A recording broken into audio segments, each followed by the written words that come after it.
అందరికీ praise the lord. సామెతలు 22:1 గొప్ప ఐశ్వర్యం కంటే మంచి పేరును వెండి బంగారముల కంటే దయయు కోరదగినవి.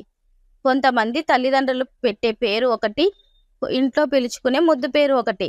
బాప్తిస్మం పొందిన తర్వాత పరిశుద్ధ గ్రంథంలోని భక్తుల పేర్లు పెట్టుకొని పేరు మార్చుకొని సంతోషపడతారు.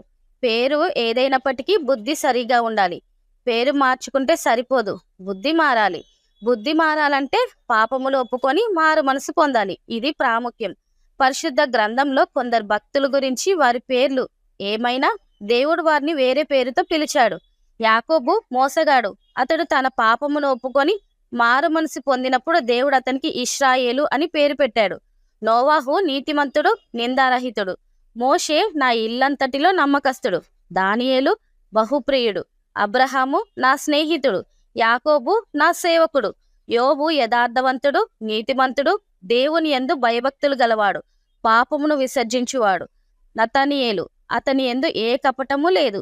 దావీదు నా ఇష్టానుసారుడైన మనుషుడు, నా ఉద్దేశములన్నీ నెరవేర్చినవాడు. పౌలు నేను ఏర్పరచుకున్న సాధనము అని సాక్ష్యం పొందిరి. వీడియో కనుక నచ్చినట్టయితే please subscribe friends. Thank you.